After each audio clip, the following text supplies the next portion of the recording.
Encarnações. Livro dos Espíritos, questão 344. Em que momento a alma se une ao corpo? A união começa na concepção, mas só se completa no instante do nascimento.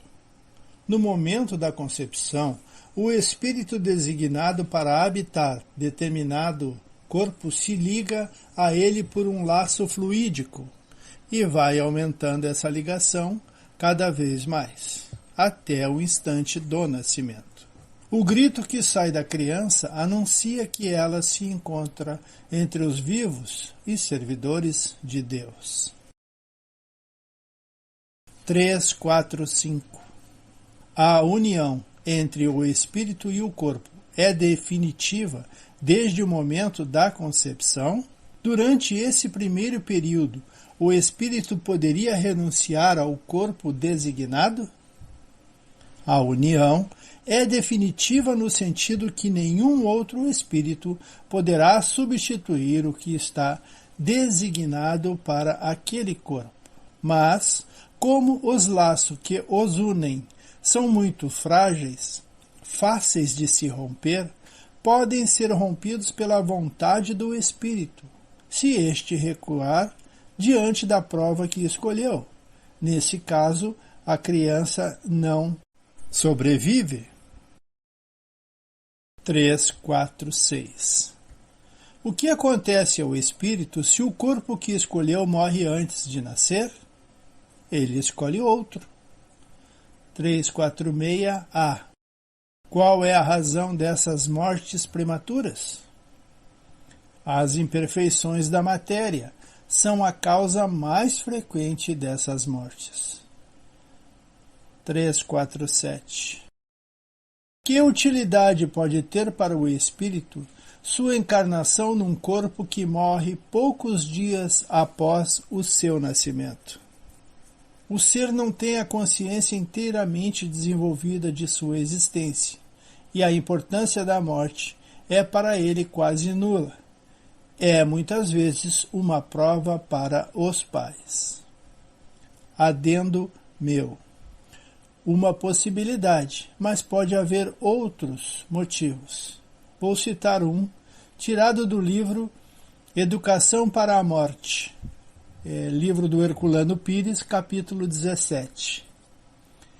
Em uma reunião mediúnica, o espírito reclamava de o haverem convencido, no plano espiritual, a reencarnar-se para aliviar na vida terrena a consciência pesada.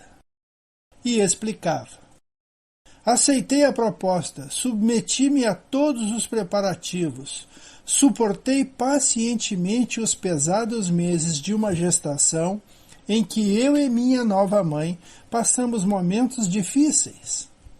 Por fim, nasci, mas não tive a possibilidade de sentir o gosto da vida nova.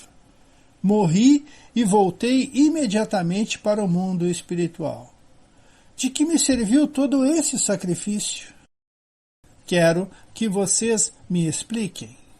Nesse momento, o médium tomou uma posição estática, parecia caído em êxtase. Logo mais, voltou à naturalidade e disse: o cara que me fez passar por essa chegou e está me explicando que ganhei tempo.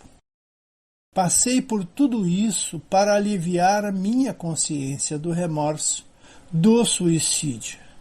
Já me sinto mais aliviado. Esse é só mais um exemplo dos muitos que nós podemos ter a respeito das mortes prematuras. Voltamos ao Livro dos Espíritos. Questão 348. O espírito sabe com antecedência que o corpo que escolheu não tem probabilidades de vida?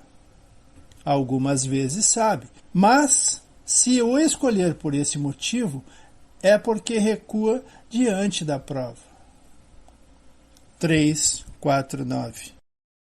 Quando uma encarnação falha para o espírito, por uma causa qualquer, é suprida imediatamente por outra existência?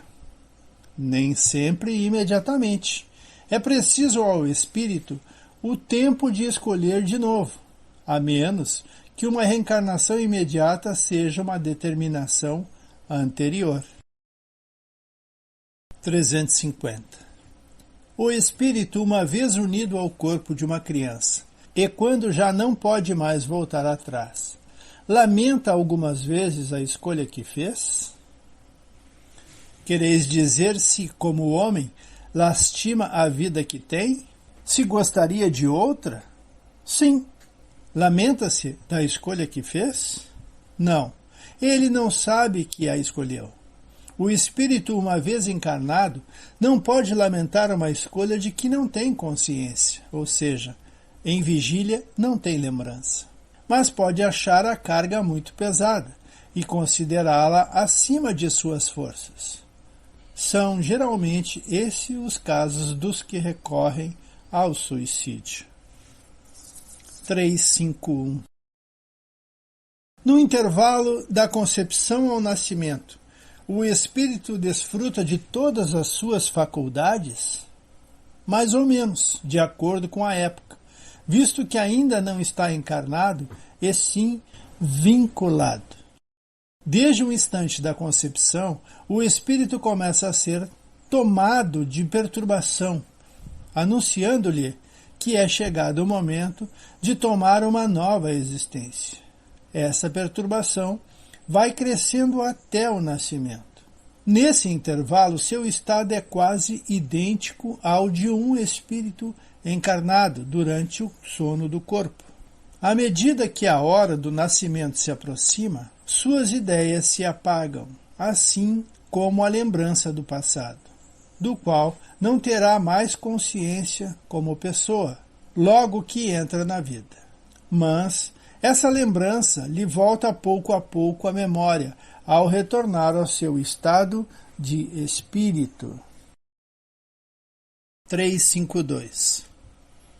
No momento do nascimento, o espírito recupera imediatamente a plenitude de suas faculdades? Não. Elas se desenvolvem gradualmente com os órgãos. É para ele uma nova existência. É preciso que aprenda a se servir de seus instrumentos. As ideias lhe voltam pouco a pouco, como a uma pessoa que sai do sono e se encontra numa posição diferente daquela que tinha na véspera. 353. Como a união do espírito e do corpo só está completa e definitivamente consumada após o nascimento, pode-se considerar o feto como tendo uma alma? O espírito que deve animá-lo existe, de alguma forma, fora dele. Não possui, propriamente falando, uma alma, já que a encarnação está apenas em via de se operar, mas o feto está ligado à alma que deve possuir. 356. Existem crianças que, nascendo mortas, não foram destinadas à encarnação de um espírito? Sim, há as que nunca tiveram um espírito destinado para o corpo. Nada devia realizar-se por elas. É, então, somente pelos pais que essa criança veio. 356A. Um ser dessa natureza pode chegar a nascer?